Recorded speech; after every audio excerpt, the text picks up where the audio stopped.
The text message glowed on my phone screen like a neon sign announcing the death of everything I thought I knew about my family. Don't come to the family reunion. We're cutting ties. My father had never been one to mince words, but this blindsided me completely as I sat at my office desk reviewing client portfolios. I noticed it was a group message sent to everyone except me. My hands trembled as I typed the only word I could manage, understood. Then a crucial realization hit me. My name was on the $1.5 million business loan that saved my father's struggling company 3 years ago. My financial expertise had just become my greatest weapon. I always believed family was the one constant you could count on. Growing up in Lakeside, Wisconsin, our family was tight-knit despite the occasional disagreement. As the only daughter among my siblings, I had a special bond with my father, Frank, who built his furniture business from scratch. My mother, Diane, handled the bookkeeping, while my brothers Jack and Travis worked alongside Dad in production and sales. Everyone assumed I would join the family business after college, but I had different dreams. Finance fascinated me in ways that furniture manufacturing never did. When I told my parents I wanted to pursue a degree in financial planning instead of business management, they seemed supportive. "Alberta, you've always been smart with numbers," my father said, patting my shoulder. "Maybe you can come back and handle our finances someday." That someday never came. After graduating with honors, I accepted a position at a prestigious financial advisory firm in Chicago, about 2 hours from my hometown. My career took off quickly. By 32, I had built a solid reputation, managed portfolios for high-net-worth clients, and recently made junior partner. Despite the geographical distance, I made efforts to stay connected. I never missed the annual family reunion at Lake Geneva, a tradition started by my grandparents that grew more elaborate each year as our extended family expanded. Second cousins, great aunts, family friends who might as well be blood relatives, everyone gathered for 3 days of boating, barbecues, and bonding. 3 years ago, during one of my regular calls with my father, he sounded uncharacteristically stressed. "Everything okay, Dad?" I asked. After some hesitation, he admitted the business was struggling. A large furniture retailer had canceled their standing order, and they'd invested heavily in new equipment that wasn't yet paying off. "We might have to let some people go," he said, his voice heavy with the weight of potentially laying off employees who were practically family. "Let me look at the numbers," I offered. "There might be options you haven't considered." After reviewing their books, I discovered they needed significant capital to weather the storm and position for growth. I helped my father apply for a $1.5 million business loan, leveraging my expertise to create a compelling business plan. When the bank required additional security, I offered to co-sign using my excellent credit rating and financial stability. "I can't ask you to do that, Alberta," my father protested. "You're not asking. I'm offering," I replied. "This is my way of contributing to the family business." The loan came through, and with the injection of capital, Hartwell Family Furniture not only survived but thrived. They expanded their product line, upgraded equipment, and secured contracts with several boutique hotel chains. Each time I visited home, I saw visible signs of growth: a new delivery truck, renovated showroom, additional staff. My decision to co-sign that loan wasn't just about helping the business. It was my way of staying connected to my family legacy while forging my own path. I felt proud watching them succeed, knowing I had played a role in their resurgence. Last Christmas, I noticed subtle changes in family dynamics. My brothers seemed oddly distant, and conversations felt strained. My mother, usually warm and chatty, was polite but reserved. I attributed it to the stress of holiday orders and year-end business pressures. During dinner, when Travis mentioned a cash flow issue, I instinctively offered advice. "You should consider adjusting your inventory turnover rate," I suggested. "Right now, you're sitting on too much raw material that isn't generating revenue." A strange silence fell over the table. My father cleared his throat and changed the subject. That night, I overheard Jack muttering to Travis, "Here she goes again, the big city financial genius, telling us how to run our business." The comment stung, but I dismissed it as momentary irritation. Families have rough patches, I told myself. As spring approached, I looked forward to the upcoming family reunion with renewed determination to strengthen our bonds. I had exciting news to share. I'd purchased a small vacation property just 15 minutes from our traditional reunion spot. It was my way of saying I was committed to our family traditions despite my separate career path. The property needed work, but I envisioned weekends there throughout the year, not just during the annual reunion. Maybe my parents could stay there when they wanted a getaway. My brothers and their families could use it for summer vacations. It would be my gift to them, a tangible expression of my desire to remain connected. I marked the reunion dates on my calendar and began planning my announcement. I even had a model of the property created to present to them, complete with proposed renovations that incorporated elements of my father's furniture designs. Then the text arrived, shattering everything I thought I knew about my place in the family I loved. After sending my terse, understood reply, I sat in stunned silence, my office suddenly feeling cold and foreign. I tried calling my father, but the call went straight to voicemail. Same with my mother and both brothers. It was as if a coordinated blackout had been implemented against me. Desperate for answers, I called my cousin Rachel, who had always been more like a sister to me. She answered on the fourth ring, her voice uncharacteristically hesitant. Alberta, hi. Rachel, what's going on? Dad just texted me not to come to the reunion. Nobody's answering my calls. A long pause followed before Rachel sighed. I was afraid this would happen. Look, I probably shouldn't be telling you this, but it's not right how they're treating you. Over the next 30 minutes, Rachel reluctantly revealed the painful truth. Apparently, my success had become a source of resentment rather than pride. My brothers had been telling everyone that I thought I was too good for the family business, that I looked down on their simple lives from my high-rise Chicago apartment. Jack keeps saying you only helped with the loan to show off, Rachel explained. And Travis tells everyone you only visit to remind them how much better you're doing. My mother, Rachel continued, had been telling extended family members that I was ashamed of my small-town roots and that I criticized her home decor and cooking whenever I visited things I had never done or felt. But none of that is true, I protested, pacing my office. I've never said or thought any of those things. I know, Rachel said quietly. But they've convinced themselves. And there's something else you should know. Tyler's back in the picture. Tyler. My stomach clenched at the name. My ex-boyfriend from business school who'd cheated on me with my roommate. The relationship had ended badly, with Tyler blaming me for being too focused on my career to meet his needs. What does Tyler have to do with anything? He's working for your dad now. Some kind of financial consultant role. He and your brothers have gotten really tight. They go drinking together all the time. The pieces started falling into place. Tyler had always been charming and manipulative. If he had been poisoning my family against me. After ending the call with Rachel, I opened Instagram and searched for my family's business account. I rarely checked social media, but now I scrolled frantically through recent posts. There it was, evidence of a major expansion. Photos of my father and brothers breaking ground on a new location. Expensive new machinery. A completely redesigned showroom. And in several pictures there was Tyler, arm around my brother Jack, holding champagne glasses at what appeared to be a celebration. One post particularly caught my attention. Exciting new direction for Hartwell Family Furniture, taking things to the next level with our new financial director, Tyler Walsh. Financial director Tyler had barely passed our finance classes. He'd chosen marketing as his concentration specifically because it required less quantitative work. Something wasn't adding up. Using my professional access to financial databases, I ran a quick check on the business. What I found sent a chill through me. There had been several large withdrawals from the business account over the past 6 months. The loan that I had co-signed showed irregular payment patterns. And most concerning, there were new lines of credit opened against business assets. I dug deeper, searching for information about Tyler.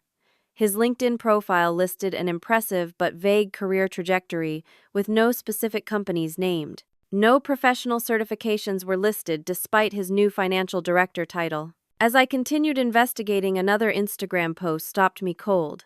It showed Tyler with his arm around Lisa, Jack's wife, at what appeared to be a family dinner at my parents' house. The caption read, "Welcome to the family officially. Some people just belong here." The implication was clear. Tyler wasn't just working for my family, he had been embraced as one of them while I was being pushed out. I called Rachel back. "There's something I didn't mention," she admitted after I pressed for more details. "Tyler and Lisa have been seeing each other. Jack and Lisa separated 3 months ago, but they're keeping it quiet from most of the extended family until after the reunion." My head spun with the revelation. My sister-in-law was dating my ex, and my brother and parents were apparently fine with this arrangement. This makes no sense, Rachel. Jack would never be okay with his wife dating anyone, let alone my ex. Tyler has everyone convinced it's for the best. He's positioned himself as the hero who's holding everything together, the business, the family, everything. It's like they're all under some kind of spell. After hanging up, I sat in silence, trying to process everything. This went beyond normal family drama. Something was seriously wrong with the business, and Tyler was at the center of it all. I pulled up the loan documents I had saved. As co-signer, I had certain rights and access. The original agreement included quarterly financial statements that should have been provided to me, statements I realized I hadn't received in over a year. One thing was becoming increasingly clear. The text excluding me from the family reunion wasn't just about personal resentments. Someone didn't want me looking too closely at the family business. And I had a sinking feeling that my financial expertise, the very thing that had helped save the business 3 years ago, was now perceived as a threat. The 2-hour drive from Chicago to Lakeside stretched before me like an emotional gauntlet. Each mile marker seemed to taunt me with memories of happier trips home. But this time was different. This time I wasn't heading home for a celebration, but for a confrontation I never imagined having with my own family. I pulled up to my parents' sprawling, craftsman-style home just after 6 in the evening. The driveway was filled with cars, many I recognized as belonging to extended family. Through the large front windows, I could see people gathered in the living room. The pre-reunion dinner was clearly underway. For a moment I sat in my car questioning my decision to come unannounced. But the stake I had in the business and in my family pushed me forward. I straightened my blouse, grabbed the folder of financial documents I had compiled, and walked to the front door. The laughter inside died immediately when I stepped into the entryway. 20 pairs of eyes turned toward me in unified surprise. "Alberta," my father said, rising from his armchair. His tone wasn't welcoming, but cautious, almost defensive. "What are you doing here?"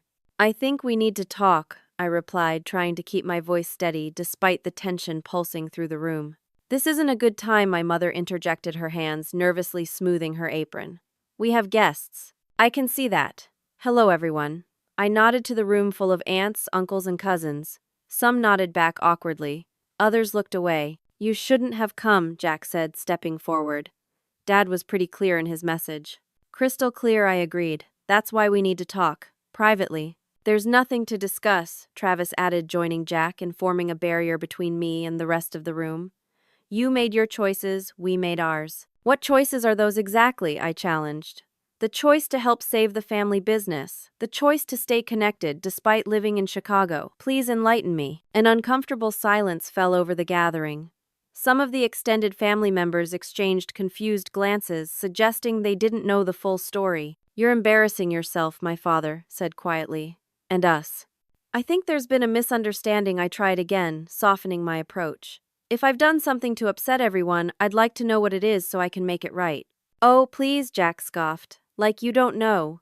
Always looking down on us from your fancy office, dropping in to remind us how the business would have failed without your precious loan." "That's not true," I protested.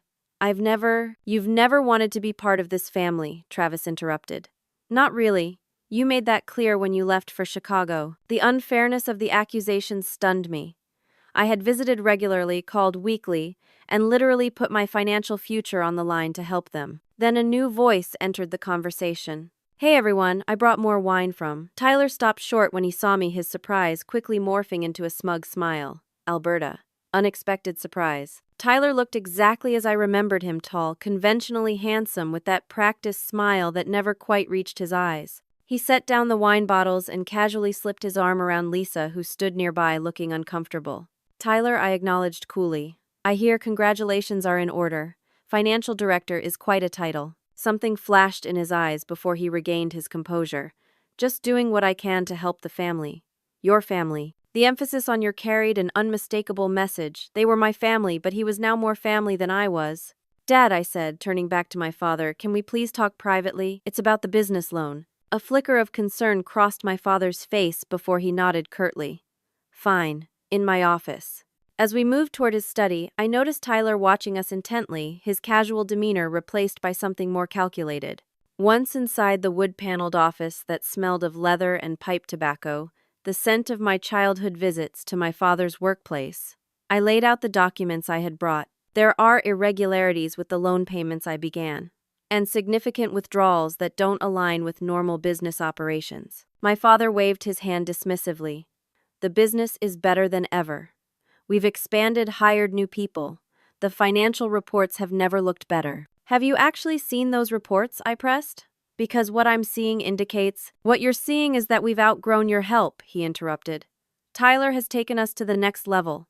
The expansion is going to triple our production capacity. Tyler doesn't have the qualifications to. He has vision, my father snapped, his face reddening. Something you never had for the family business. He sees potential where you only saw numbers on a spreadsheet. Before I could respond, the office door opened, and Tyler stepped in uninvited. Everything okay in here? He asked, his tone, suggesting he already knew it wasn't. We're discussing the business loan, I said firmly. A private financial matter between my father and me. Tyler laughed lightly. There's nothing private about the business finances from me, Alberta. I'm handling all that now. Your father and I have restructured everything. Restructured how I demanded. Nothing you need to worry about, my father interjected. Tyler has it under control. Does he? I challenged. Does he have the qualifications to manage a multi-million-dollar business? Because his LinkedIn profile is suspiciously vague, and I don't recall him excelling in finance during business school. Tyler's smile tightened. People change, Alberta. Some of us actually focused on practical business applications while you were chasing theoretical portfolio management. My father stood abruptly.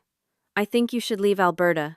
You've made it clear you don't trust our judgment, and frankly, your attitude is exactly why we thought it best. You skipped the reunion this year. The unfairness of it all made my chest tighten. Dad, I'm trying to protect you. To protect the business. We don't need your protection, he replied coldly. We need your respect and trust, which you clearly don't have for us. I realized I wasn't going to get through to him, not with Tyler standing there reinforcing whatever narrative he'd been feeding my family. Fine, I said, gathering my documents, but as a co-signer on the loan, I have rights and responsibilities. I'll be looking into this further. As I turned to leave, Tyler spoke in a low voice that only I could hear. Don't make trouble, Alberta. You won't win.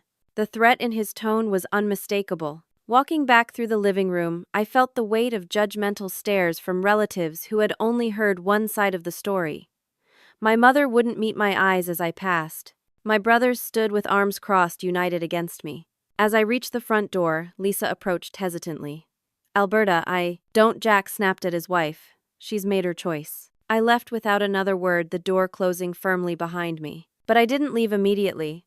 Something compelled me to wait in my car watching the house. About 20 minutes later, most of the guests began departing, likely uncomfortable after the scene I'd caused. When the house grew quieter, and I saw my father and brothers leave in my father's truck, probably heading to the local bar as was their Friday tradition, I made a decision that would change everything. Using the hidden spare key that had been in the same spot since my childhood, I re-entered the house. My mother was in the kitchen cleaning up with a few female relatives. They didn't hear me slip upstairs to my father's home office. I had approximately 15 minutes before anyone might come upstairs. Working quickly, I searched through the desk drawers until I found what I was looking for: recent business documents my father had brought home. What I discovered made my blood run cold.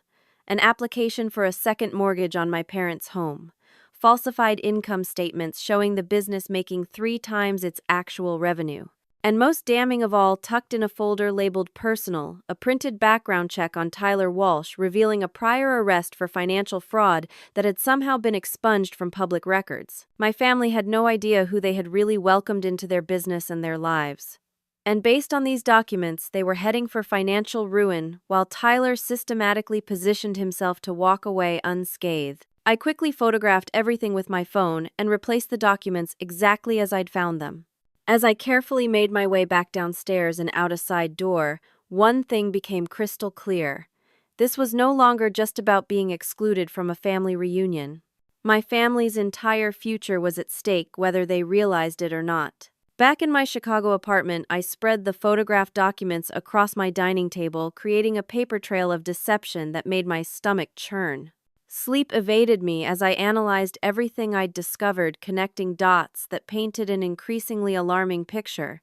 First thing Monday morning, I requested an emergency meeting with the legal department at my firm. As a junior partner handling high-net-worth clients, I had access to top-tier legal counsel, a benefit I never imagined using for a personal family crisis. Sandra Weston, our senior legal advisor, reviewed everything with a grim expression. Based on these documents, it appears someone is systematically embezzling from your family's business, she concluded, pushing her glasses up on her nose. The expansion they're pursuing is fundamentally unsound, and these projected revenue figures are pure fiction. That someone being Tyler Walsh, I said, the name bitter on my tongue. Most likely, Sandra agreed. The pattern is consistent with confidence schemes we've seen before. He's created an illusion of prosperity while siphoning off actual assets. But how could my family not see this? My father built this business from nothing. He knows it inside and out. Sandra's expression softened. Emotional manipulation is powerful, Alberta. This Tyler person has positioned himself as the hero while isolating your family from the one person who might expose you with your financial expertise. I nodded slowly, the painful truth settling over me. So what do I do? First, protect yourself, Sandra advised. Your name on that loan makes you legally liable.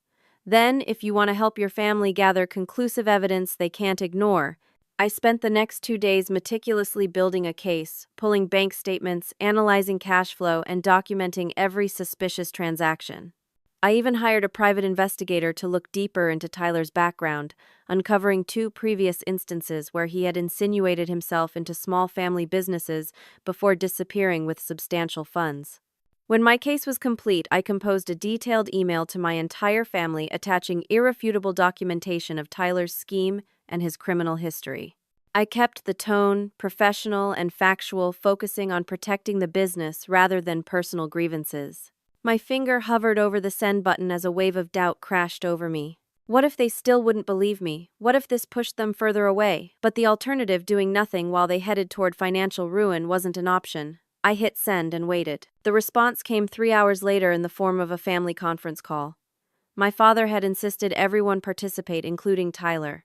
As soon as I joined, I knew it wouldn't go well. How dare you send these lies about Tyler? My father began without preamble, his voice shaking with anger. I'd rarely heard directed at me. They're not lies, Dad, I responded calmly. Every document is authentic. Every transaction is verified. Tyler is a better son than either of us ever had, Jack interrupted. He's dedicated to the business in ways you never were. This is obviously about jealousy, Travis added. You can't stand that we're succeeding without your help. My mother's voice joined in, quiet but cutting.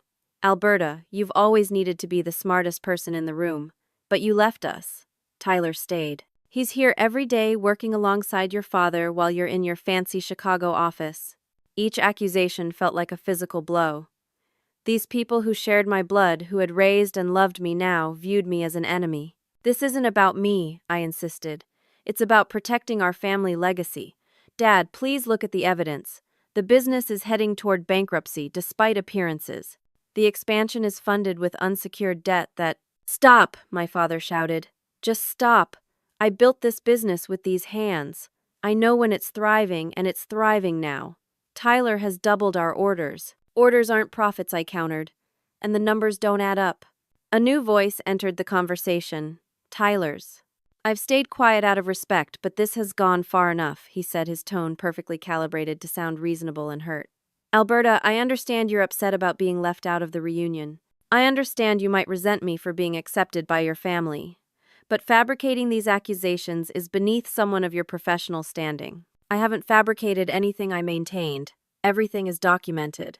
Documents can be manipulated, Tyler replied smoothly. Just like people can be manipulated. Your family has confided how you've always held yourself separate, always thought you knew better than everyone else. That's not true. Isn't it, Jack challenged? You left first opportunity you got. You've always acted like the business was beneath you. I co-signed a loan to save that business, I protested. Because the bank required it, my father admitted, his words cutting deeper than anything else. Not because we wanted to involve you. We needed your credit score, not your advice. Silence fell as the impact of his statement hit me. All this time, I had thought co-signing was my way of contributing to the family legacy. Instead, I had been merely a tool, a means to an end. We've always resented how you lorded that loan over us, Travis added. Always checking up, asking for statements, treating us like we couldn't manage without your oversight. I was trying to protect my investment, I said weakly. And yours. We don't need your protection, my mother said. We need you to respect our choices, including our choice to work with Tyler. The conversation continued in this vein for another painful 30 minutes. Every piece of evidence I presented was dismissed. Every concern was reframed as jealousy or condescension. "I think we're done here," my father finally said. "Alberta, until you can apologize to Tyler and accept that he's part of this family now, I think it's best we take a break from communication." One by one, my family members hung up, leaving just Tyler and me on the line. "You won't win this," he said, dropping all pretense of friendliness. "They trust me completely. By the time they realize the truth, I'll be long gone, and you'll still be the villain of their story." "Why are you doing this?" I asked, genuine bewilderment in my voice. "Is this revenge for our breakup? That was years ago." Tyler laughed coldly. "This has nothing to do with our past. This is business. Your family's business was a perfect target, established undervalued with owners desperate for someone to validate their old-fashioned approach, rather than modernize properly. You made it even easier by becoming the perfect scapegoat." "I will stop you," I promised, my voice steady despite the tears streaming down my face. "Good luck trying," he replied before hanging up. I sat in my silent apartment, the weight of complete rejection pressing down on me. The family I loved had chosen a con man over me. The business I had helped save was being systematically dismantled by someone who had manipulated his way into their trust. That evening I received a text message from a number I didn't recognize. "Back off, or your professional reputation gets destroyed next. I have friends at the Chicago Tribune who would love a story about a financial advisor who falsifies documents to attack her own family. Think about your clients. Think about your career. Stay away." The threat crystallized everything for me. This wasn't just about my family anymore. Tyler was threatening my professional integrity, my career, my entire future. And he was using my own family as both weapon and shield. Something hardened inside me. If my family wouldn't listen to reason, if they refused to see the evidence in front of them, then I would have to take more drastic action. Not out of vengeance, but out of love, and a desperate need to protect them from themselves. I had played by the rules, presented the facts, appealed to reason and family loyalty. None of it had worked. It was time for a different approach. Tuesday morning, I walked into my office with a clarity of purpose I hadn't felt in days. The emotional paralysis of family betrayal had burned away, leaving behind a steely determination. If Tyler wanted to play hardball, he would discover I was far from the easy target he imagined. My first call was to Bernard Keller, a forensic financial specialist whose reputation for uncovering complex fraud was legendary in banking circles. I had met him at an industry conference and knew his expertise was exactly what this situation required. "I need your help with a delicate personal matter," I explained after securing his confidentiality. Bernard agreed to examine all the evidence I had gathered, promising a comprehensive assessment within 24 hours. Next, I contacted Elizabeth Chen, an attorney specializing in banking law and financial crimes. Unlike the general counsel at my firm, Elizabeth had experience dealing specifically with family business fraud. Document everything she advised after hearing my situation. Every call, every text, every threatening message. And most importantly, protect yourself financially before doing anything else. Following her advice, I drafted a formal letter to First Midwest Bank, the institution holding my family's business loan. I specified that I was exercising my right as co-signer to receive all communications regarding the loan status. I also formally requested removal from any future modifications or extensions of credit. "This won't remove you from the original loan," Elizabeth cautioned, "but it prevents them from using your credit for additional borrowing without your explicit consent." While waiting for Bernard's analysis, I did something that felt both necessary and painful. I created a detailed timeline of all communications with my family since co-signing the loan, noting when quarterly reports had stopped coming and when the tone of family interactions had shifted. I backed up every email, text message, and relevant social media post, creating a digital record that couldn't be erased or denied. On Wednesday morning, Bernard's assessment landed in my inbox, confirming my worst fears and adding new ones. "The business is technically insolvent, despite the appearance of growth," he wrote. "Funds have been systematically diverted through a shell company that appears to be registered to a Tyler Walsh. Most concerning, someone has been using your personal information to secure additional loans, potentially constituting identity theft." The identity theft revelation sent a chill through me. If Tyler had been using my information without consent, my entire financial future could be compromised. With Bernard's report in hand, I met with Elizabeth to formalize our next steps. We drafted a series of legal documents, a formal removal of consent for use of my financial information, a cease and desist regarding unauthorized use of my personal data, and most critically, an official notice to the bank documenting actual of daughter. We drafted a series of legal documenting. Potential fraud. Once you send these, there's no going back, Elizabeth warned.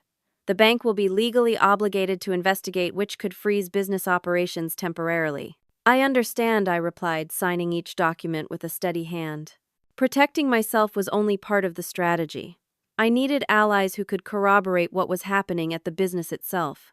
Thinking carefully, I reached out to Marge Daniels, my father's administrative assistant who had been with the company for 20 years. Marge had always been kind to me, slipping me candy when I visited the office as a child and later sending birthday cards even after I moved to Chicago. Marge, it's Alberta, I said when she answered her personal cell phone. I need to ask you something important, and I need you to be honest with me. After some hesitation, Marge confirmed what I suspected. Things at the business had been chaotic since Tyler arrived. Longtime vendors were being replaced with new companies no one had heard of. Loyal employees were being marginalized or pushed out. The books were kept under strict lock and key, with only Tyler having full access. Your father doesn't see it, Marge said, her voice lowered as if afraid of being overheard. Tyler flatters him constantly, tells him he's finally getting the recognition he deserves. But something isn't right, Alberta. The numbers they show at meetings don't match what I see coming in and going out. Marge agreed to discreetly provide copies of internal documents that would strengthen my case. By Thursday afternoon, she had sent over a treasure trove of evidence invoices from non-existent suppliers, purchase orders for equipment that never arrived, and most damning of all, an internal memo from Tyler outlining a strategic restructuring that would effectively strip the business of its most valuable assets. Armed with this comprehensive evidence, I finalized my strategy. After consulting with both Bernard and Elizabeth, I took 3 decisive actions in rapid succession. First, I submitted all the legal documents to First Midwest Bank, officially removing my authorization for any new credit and flagging the potential fraud. I included Bernard's forensic analysis and supporting evidence from Marge. Second, I sent formal documentation to the family business addressed to the corporate entity rather than individual family members. The paperwork clearly outlined the legal and financial implications of continuing their current course, giving them 24 hours to respond before further action would be taken. Finally, after much deliberation, I made an anonymous report to the Financial Industry Regulatory Authority providing evidence of potential securities fraud without directly naming my family members. This was my insurance policy. If Tyler attempted to flee with company assets, authorities would already be alerted to watch for suspicious activities. Throughout this whirlwind of action, my phone remained silent. No calls or texts from my family, not even angry ones. The silence was both a relief and a new kind of pain, evidence of how completely I had been excised from their lives. As evening fell, I sat in my apartment reviewing everything one last time, ensuring no detail had been overlooked. My dining table had become command central, covered with documents, legal pads, and my laptop showing multiple spreadsheets tracking every transaction I could identify. Just as I was preparing to call it a night, my email pinged with a new message from my father. My heart raced as I opened it, hoping perhaps he had reconsidered, that he had looked at the evidence and seen the truth. Instead, the message contained just 2 sentences. What you've done is unforgivable. You are no longer welcome in this family. No specifics about what unforgivable action he meant.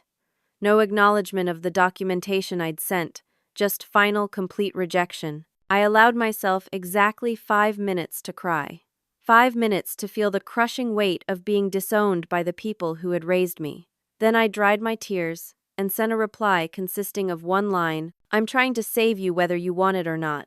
As I finally went to bed that night, I knew the bank would be processing my documents first thing in the morning. Within hours, the carefully constructed house of cards Tyler had built would begin to collapse. I had done everything possible to protect both myself and my family. Now all I could do was wait for the inevitable storm. I woke Friday morning to my phone vibrating so intensely it nearly fell off my nightstand. Squinting at the screen, I saw what appeared to be dozens of missed calls, voicemails, and text messages that had come in during the early morning hours. Most from my family's numbers, but also several from unfamiliar lines. The first voicemail was from my father, timestamped 6:17 a.m. "What the hell did you do?" His voice thundered through the speaker, a mixture of rage and panic. "The bank called. They've frozen everything. Everything. Call me back immediately." The second was from my mother at 6:23 a.m., her voice tearful and accusing. "Alberta, how could you do this to your own family? Your father built this business for you children. For all of you, please call us. Please fix this." 6 more messages followed in quick succession, Jack and Travis alternating between threats and desperate pleas. Their tones shifted noticeably, with each subsequent message starting with indignation and gradually morphing into panic as the reality of their situation apparently sank in. Text messages told a similar story. "Jack, 6:42 a.m.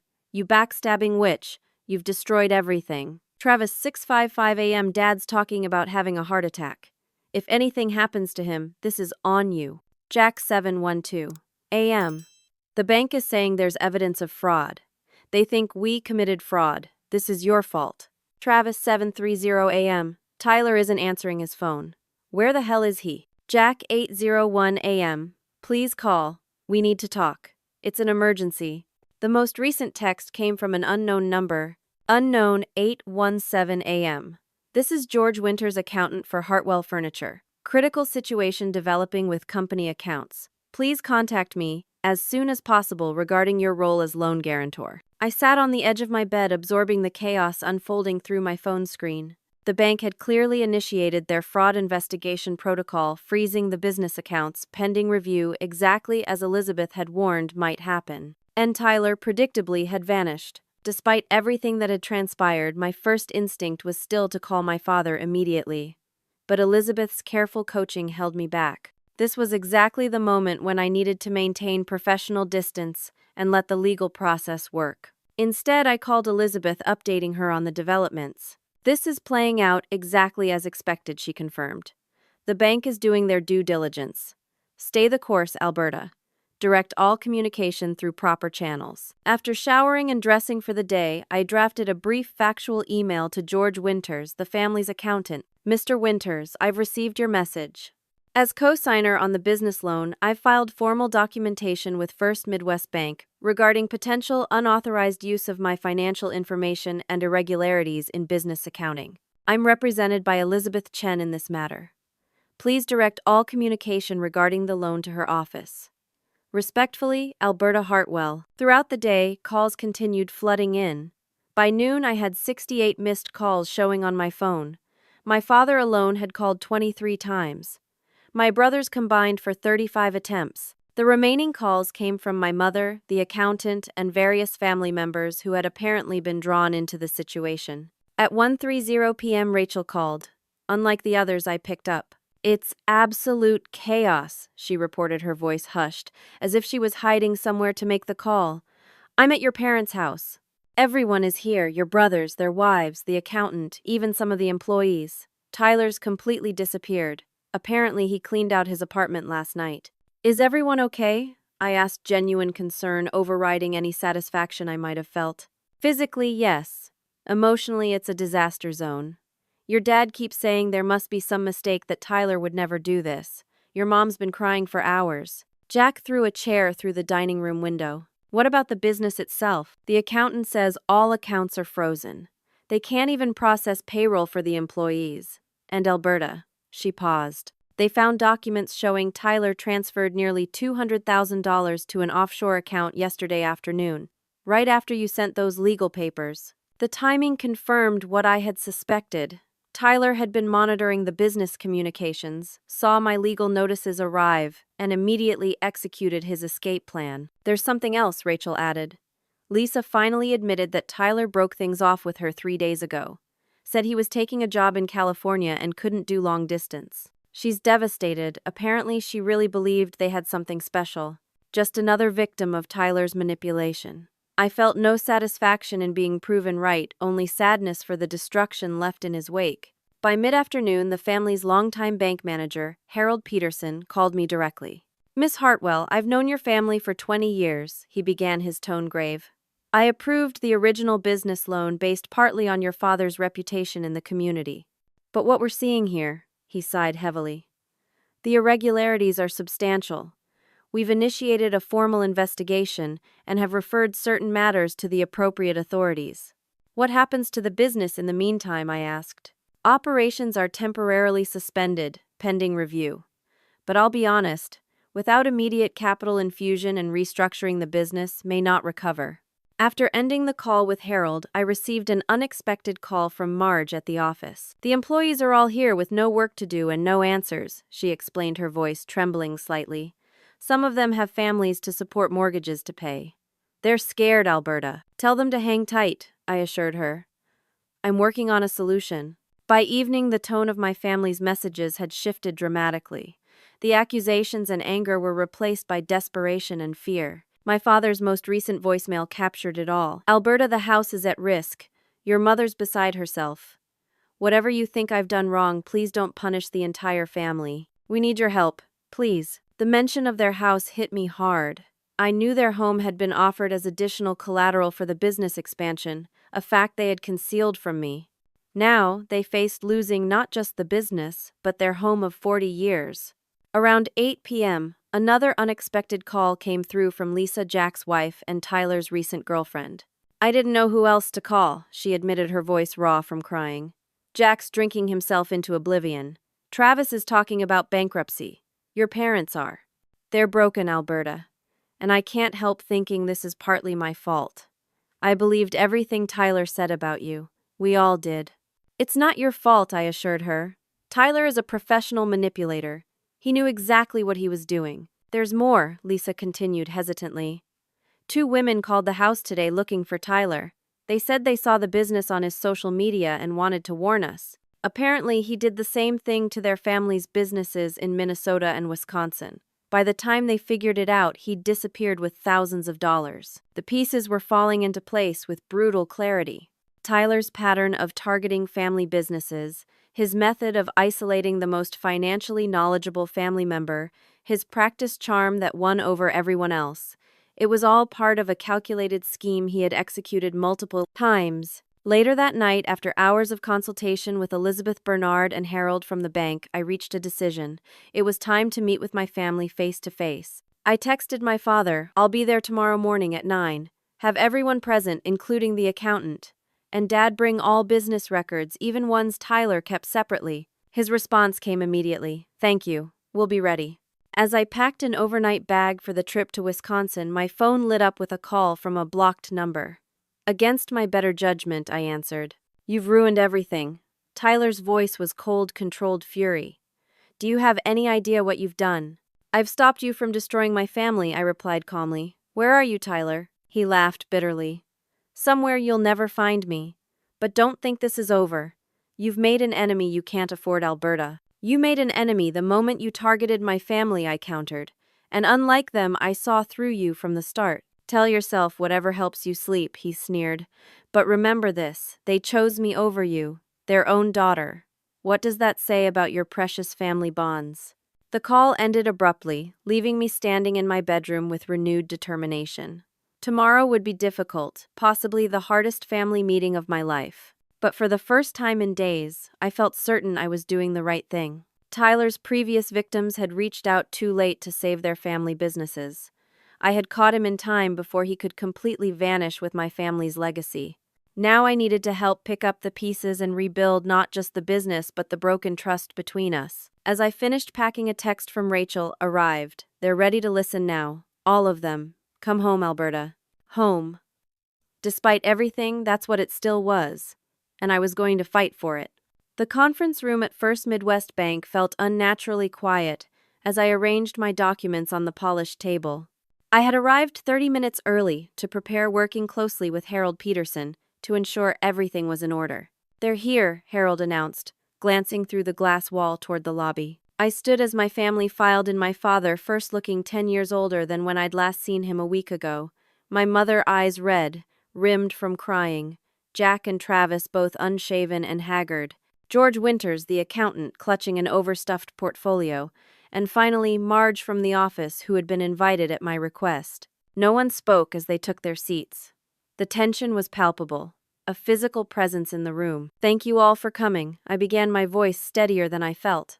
"I know this is difficult, but we have important decisions to make about the future of Hartwell Family Furniture." My father cleared his throat. "Before we start, Alberta, I need to say something." He looked directly at me, his eyes moist. "I was wrong. We were all wrong. About everything. Dad, we don't need to." "Yes, we do," he insisted. "We let an outsider turn us against our own daughter. We chose to believe the worst about you rather than question him. There's no excuse for that." My mother reached across the table tentatively, extending her hand toward mine.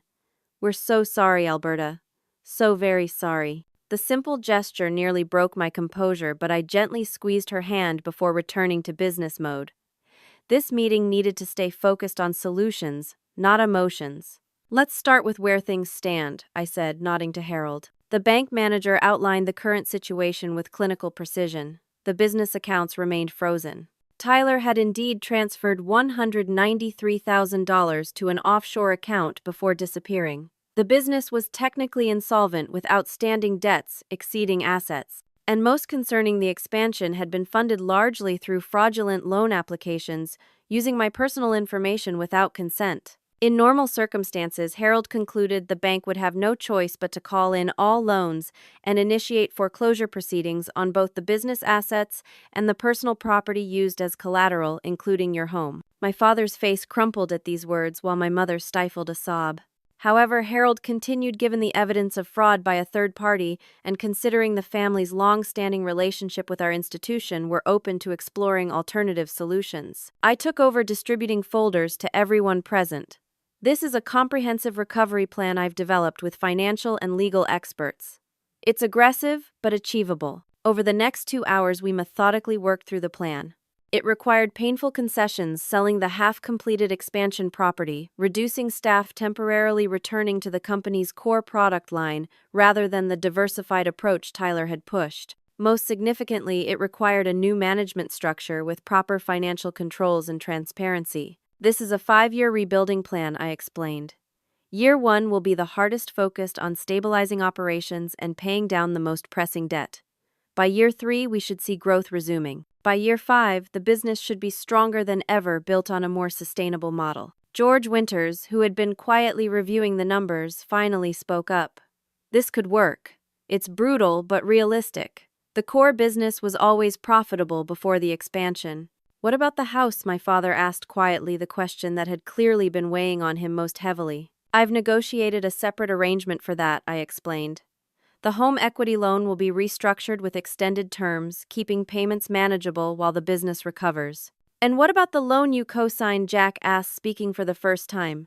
Are you still part of this?" The question carried more weight than just financial implications. He was really asking if I was still part of the family after everything that had happened. "I've arranged for a new loan structure," I replied carefully. "I'll remain as co-signer, but with conditions." I outlined the new arrangement. I would have full visibility into all business finances. Major decisions would require consensus.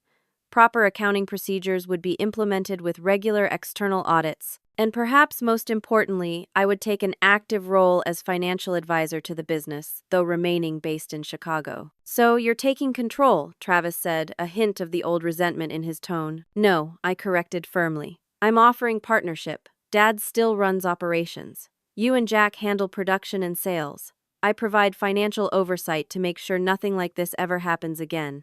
We all have equal say."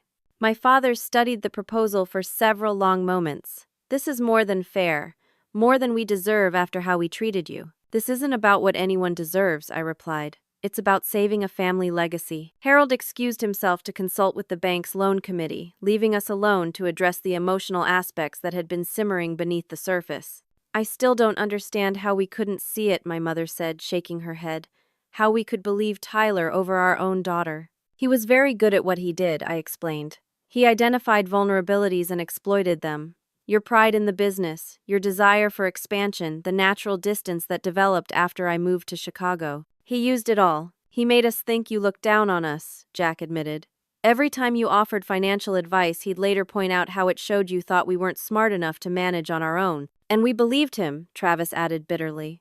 We chose a con man over our own sister. The police called this morning, my father said, changing the subject slightly. They've put out an alert for Tyler, but they're not optimistic. Apparently he's done this before and knows how to disappear. That's why we need to focus on rebuilding, not revenge, I said. Whether they catch him or not, our priority is saving what matters. Harold returned with surprising news.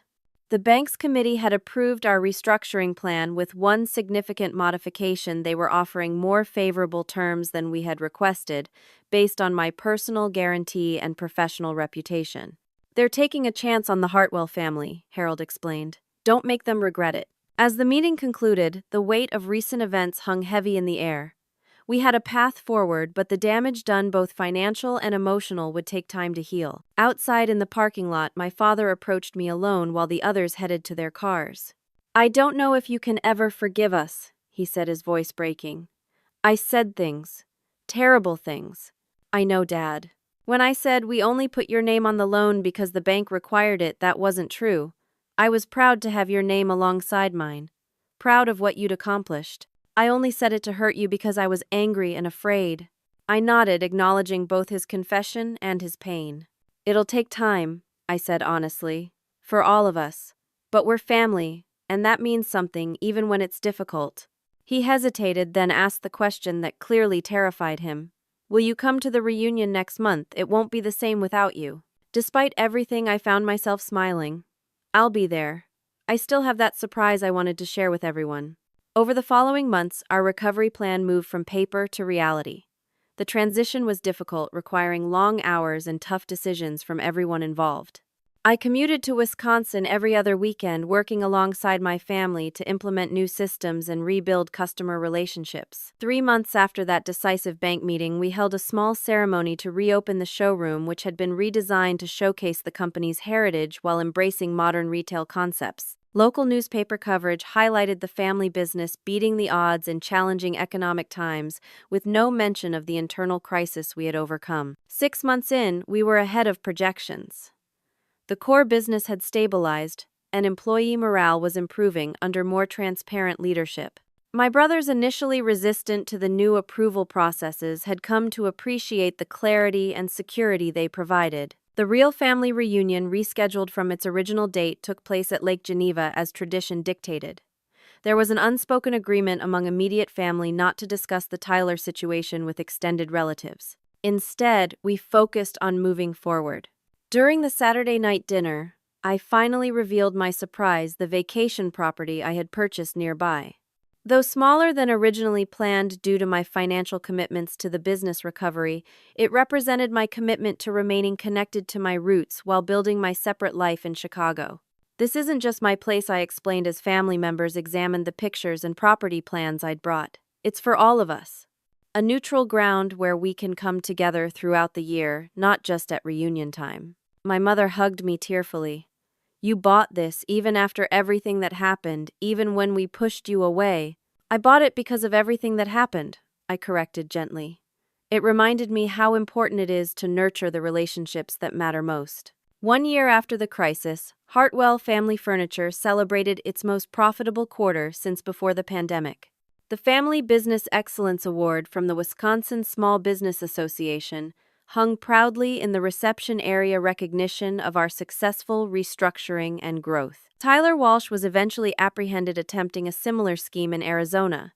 The arrest brought mixed emotions for all of us: relief that he couldn't hurt other families, but also painful reminders of our own vulnerability. My brothers both testified at his trial, a difficult but healing experience that helped them process their feelings of betrayal and foolishness. As for me, the crisis transformed my professional life as well. I developed a specialty in family business financial structures, helping other multi-generational companies implement systems to prevent exactly the kind of exploitation we had experienced. Each client represented another family protected from what we had endured. The relationship with my family would never be exactly what it was before. Perhaps that wasn't even desirable. What emerged instead was something more mature, more honest, and ultimately more resilient. We had seen the worst of each other and chosen to rebuild anyway. We had learned that love without respect is fragile. that trust once broken requires intentional maintenance, and that family bonds can be both our greatest vulnerability and our greatest strength. On the second anniversary of what we now called simply the crisis, my father and I sat on the dock at my lake property, watching the sunset paint the water in brilliant oranges and pinks. "I never thanked you properly," he said, breaking a comfortable silence. "Not just for saving the business, but for saving us from ourselves, from our pride. You didn't need saving, Dad. You needed a wake-up call. And honestly, so did I. I had taken for granted that family ties could withstand any strain without effort." He nodded thoughtfully. "The text I sent you that day telling you not to come to the reunion, that was the worst mistake of my life. And my one-word answer, understood, that was just pride talking. I should have called demanded answers, fought harder before things escalated." Maybe he conceded. "But you fought when it mattered most, when we weren't willing to fight for ourselves." As the last light faded from the sky, I reflected on the journey we had traveled. From the devastating text message that started it all to this moment of peaceful connection, we had traversed a landscape of betrayal, pain, and ultimately redemption. The business was thriving under our new collaborative approach. My brothers and I had developed a respect for each other's strengths that had never existed before. My mother had found her voice in family discussions, no longer deferring automatically to my father's judgment, and I had discovered a capacity for forgiveness I hadn't known I possessed. Sometimes the deepest wounds come from those closest to us, the people who know exactly where our vulnerabilities lie. But I've learned that those same close relationships, when rebuilt with honesty and accountability, can become unbreakable in ways they never were before. The text message that seemed to end everything had actually been the beginning of something far more meaningful. A family defined not by blind loyalty, but by conscious choice, not by assumed bonds, but by deliberately maintained connections. Have you ever had to stand up to your own family to protect them from themselves? Or found yourself needing to establish boundaries with loved ones who couldn't see a harmful situation? Clearly, I'd love to hear your stories and how you navigated these challenging waters. Please share in the comments below, and don't forget to like, subscribe, and share if this story resonated with you. Thank you for listening, and remember that sometimes the hardest decisions lead to the most profound healing.